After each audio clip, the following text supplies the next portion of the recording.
இது வந்து ஒரு கதம்ப சாம்பார். இதில் வந்து எல்லாமே எல்லா காயும் ஒன்றா போட்டு வேக வைக்கிறோம். கத்திரிக்காய், முருங்கைக்காய், வெங்காயம் எல்லாத்தையும் போட்டு வேக வச்சுட்டு பருப்பு தனியாக வேக வச்சுருக்கேன். அது விசில் போகட்டும், அது ஸ்டீம் போகட்டும். நான் அப்புறம் இதை தாளிக்கும் போது காமிக்கிறேன். இப்போ இது வந்து தேங்காவும் பச்சை மிளகாவும் இப்போ போட்டு அரைச்சிட்டு நம்ம சாம்பாரில் ஊற்ற போகிறோம். சாம்பார் தாளிக்க ஆலிவ் எண்ணெய் தான் யூஸ் பண்ண போகிறோம்.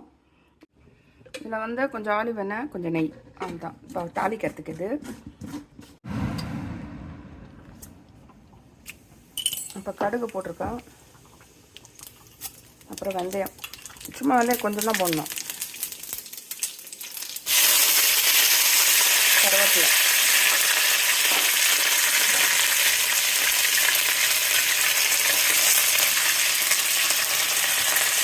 இது வந்து சீரகம்,